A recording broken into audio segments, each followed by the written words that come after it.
ദിന അസംബ്ലിയിലേക്ക് എല്ലാവർക്കും സ്വാഗതം. ബേപ്പൂർ സുൽത്താൻ എന്ന് സ്വയം പ്രഖ്യാപിച്ച് മലയാള സാഹിത്യത്തിലെ സുൽത്താനായ ഒറ്റമരമാണ് ബഷീർ. മഞ്ഞണിഞ്ഞ പ്രഭാതത്തിൽ വയൽവരമ്പിലൂടെ നടക്കുമ്പോൾ നെല്ലോലകളിൽ പറ്റിയിരിക്കുന്ന മഞ്ഞുതുള്ളികളുടെ കുളിർമ കഥകളിലൂടെ അനുഭവിക്കാൻ കഴിയുന്ന കലാകാരനാണ് ബഷീർ. കൊടുങ്കാറ്റ് പോലെയുള്ള ജീവിതത്തെ ശാന്തമായ മനസ്സോടെ സൗമ്യമായ പുഞ്ചിരിയോടെ നേരിടാൻ പഠിപ്പിച്ച ജീവസ്നേഹി. പ്രാർത്ഥനയ്ക്കായി കാർത്തിക പ്രദീപ് ആൻഡ് ടീമിനെ ക്ഷണിക്കുന്നു.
രാജ്യമാണ്.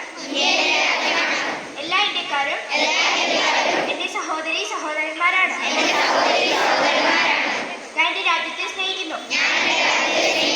സമ്പൂർണവും വൈവിധ്യവും അതിന്റെ പാരമ്പര്യത്തിൽ ഞാൻ അഭിമാനം കൊള്ളുന്നു. ഞാൻ എന്റെ മാതാപിതാക്കളെയും ഗുരുക്കന്മാരെയും മുതിർന്നവരെയും ബഹുമാനിക്കും. ഞാൻ എന്റെ രാജ്യത്തിന്റെയും എന്റെ നാട്ടുകാരുടെയും ക്ഷേമത്തിനും ഐശ്വര്യത്തിനും വേണ്ടി പ്രയത്നിക്കും. ജയ് ഹിന്ദ്.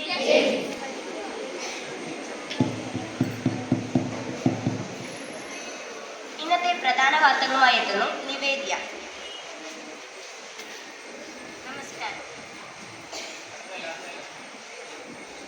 നമസ്കാരം. ഇന്നത്തെ പ്രധാന വാർത്തകൾ. MSc എൽസ 3 അപകടം.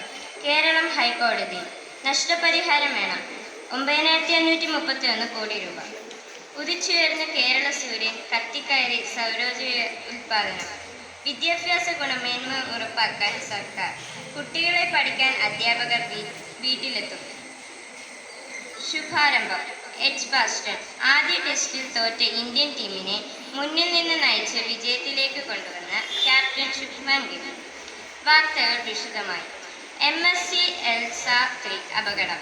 കേരളം ഹൈക്കോടതി. നഷ്ടപരിഹാരം വേണം. 9531 കോടി രൂപ. കൊച്ചി.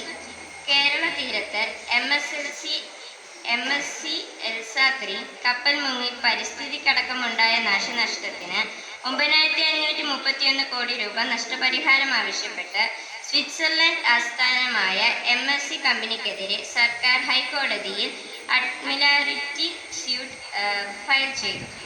ഉദിച്ചുയർന്ന കേരള സൂര്യൻ കത്തിക്കയറി സൗരോർജ്ജ ഉൽപാദനം.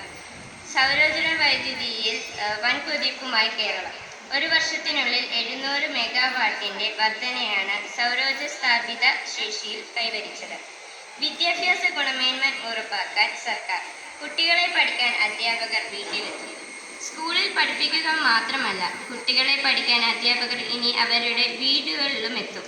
കുട്ടികളുടെ സാമൂഹിക അക്കാദമിക പശ്ചാത്തലം അറിയാനാണ്. ശുഭാരംഭം. എഡ്ജ്ബാസ്റ്റൺ ആദ്യ ടെസ്റ്റിൽ തോറ്റ ഇന്ത്യൻ ടീമിനെ മുന്നിൽ നിന്ന് നയിച്ച് വിജയത്തിലേക്ക് കൊണ്ടുവന്ന ക്യാപ്റ്റൻ ശുഭ്മാൻ ഗിൽ. ചരിത്രത്തിൽ ആദ്യമായി എഡ്ജ്ബാസ്റ്റണിൽ ഇന്ത്യ ഇംഗ്ലണ്ടിനെതിരെ ജയിച്ചപ്പോൾ അതിൻ്റെ അച്യുതണ്ടായി മാറി നായകനായ ശുഭ്മാൻ ഗിൽ. നന്ദി, നമസ്കാരം. ബഷീർ ദിന അനുസ്മരണം കാശിനാഥ്.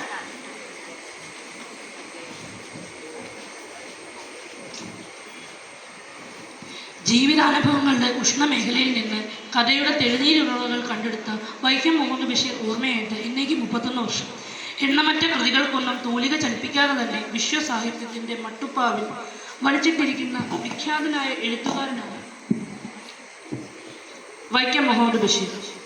ഭൂഗോളത്തിൻ്റെ ഇച്ചിരി പിടിയോളം വരുന്ന മലയാളക്കരയിൽ ജനിച്ച് ജീവിച്ച് മലയാളത്തെ വിശ്വത്തോളം ഉയർത്തിയ അതുല്യ പ്രതിഭ.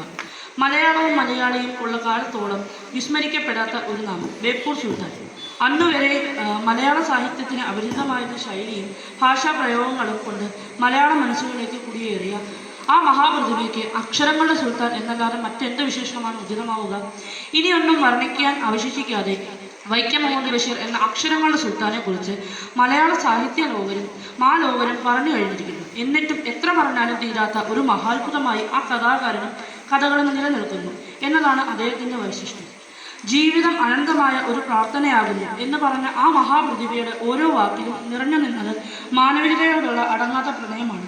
പ്രാമാണിക വ്യാകരണങ്ങളുടെ ചട്ടക്കൂടുകൾ തകർത്തെറിഞ്ഞ് ആഖ്യവും ആഖ്യാതവും അറിയാതെ തന്നെ അക്ഷരങ്ങളെ കൊണ്ട് വിസ്മയം തീർക്കാൻ അദ്ദേഹത്തെ പ്രാപ്തനാക്കിയതും ഈ പ്രപഞ്ചത്തോടും ജീവിതത്തോടും അദ്ദേഹത്തിനുണ്ടായിരുന്ന അധികമായ സ്നേഹവും ബഹുമാനവും തന്നെയാണ്.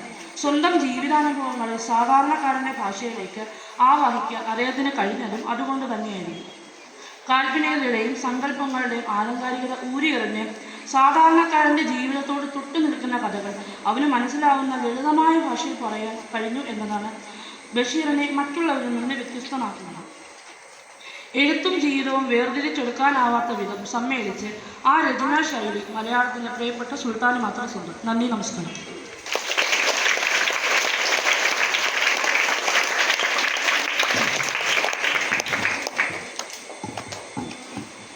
ബഷീർ കഥാപാത്രങ്ങളെ പരിചയപ്പെടാൻ. ഞാൻ ബഷീർ. അല്പം മനസമാധാനത്തിനായി വന്ന ഞാൻ ഒച്ചകളുടെയും ബഹളങ്ങളുടെയും നടുവിലാണ്. പാത്തുമ്മ, ആട്, കോഴി, പിള്ളേര്, ആനുമ, ഐഷോമ, അബ്ദുൾ ഖാദർ, ഹനീഫ, സെയ്ദ് മുഹമ്മദ് എല്ലാവരുടെയും ഇടയിൽ ഈ ഞാനും.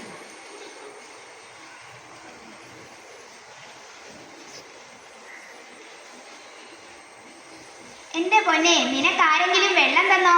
വാ മോളെ, നമുക്ക് പോകാം. നമുക്ക് വീട്ടിൽ ഒരു സ്ഥാനവുമില്ല. എന്റെ ആടൊന്നു പെരട്ടെ, അപ്പ കാണാം.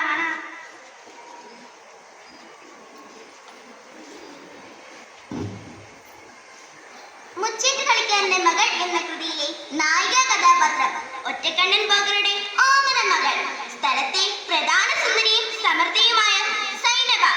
മണ്ടൻ മുത്തപ്പയെ മുച്ചീട്ടുകളിൽ ജയിപ്പിച്ചത് സൈനബയുടെ ബുദ്ധിയാണ്. ആടിനെ നോക്കി ജീവിക്കുന്നു. എനിക്കൊരാഗ്രഹമുണ്ട്. എനിക്കൊരു സ്വർണ്ണക്കമ്മൽ വേണം. ആരോട് പറയാൻ? കൂടെയോ കിട്ടിയില്ല.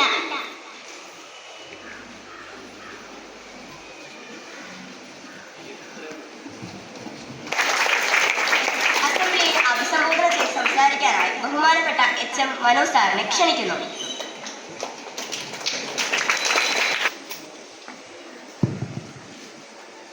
പ്രിയമുള്ള വിദ്യാർത്ഥികളെ, സഹപ്രവർത്തകരെ, ബഷീർ ദിന പ്രത്യേക അസംബ്ലിയാണ് ഇവിടെ നടക്കുന്നത്.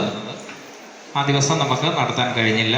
അതുകൊണ്ടാണ് നമ്മൾ ഇന്ന് ഇതിവിടെ നടത്തുന്നത്. ഒന്ന് എത്രയാ? രണ്ട്.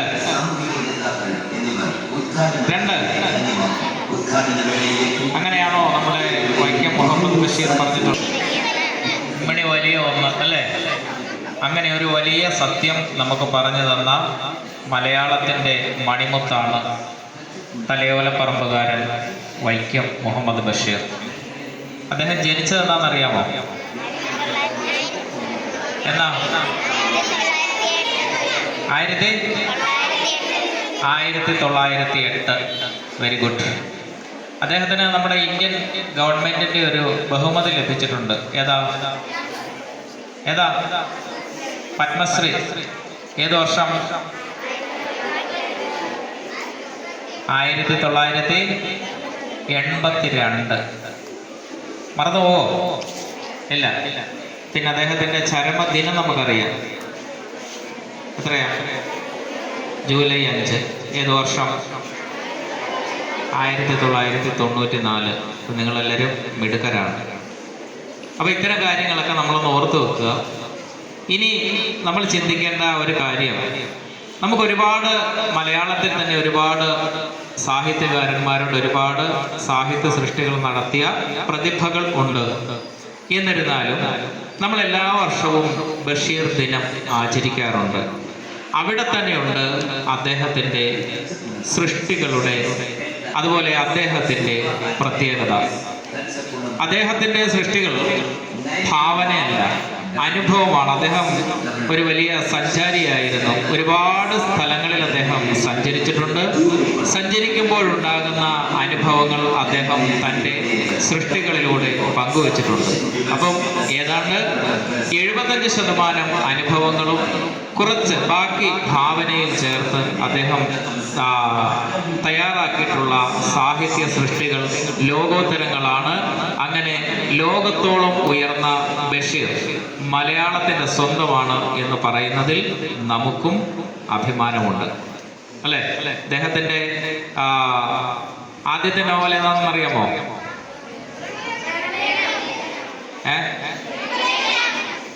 നോവലോ? ബാല്യകാല സഖി എന്നാണ് എനിക്ക് തോന്നുന്നത്. ബാല്യകാല സഖി അത് എഴുതി കഴിഞ്ഞതിന് ശേഷം പ്രസിദ്ധീകരിക്കാൻ അദ്ദേഹം ഒരുപാട് പണിപ്പെട്ടു. കാരണം പ്രസാധകരെ കിട്ടാതെ ഒരുപാട് അദ്ദേഹം ബുദ്ധിമുട്ടി. അങ്ങനെയൊക്കെയാണത് ആ കൃതി പ്രസിദ്ധീകരിച്ചത്. ഇനി തെറ്റുണ്ട്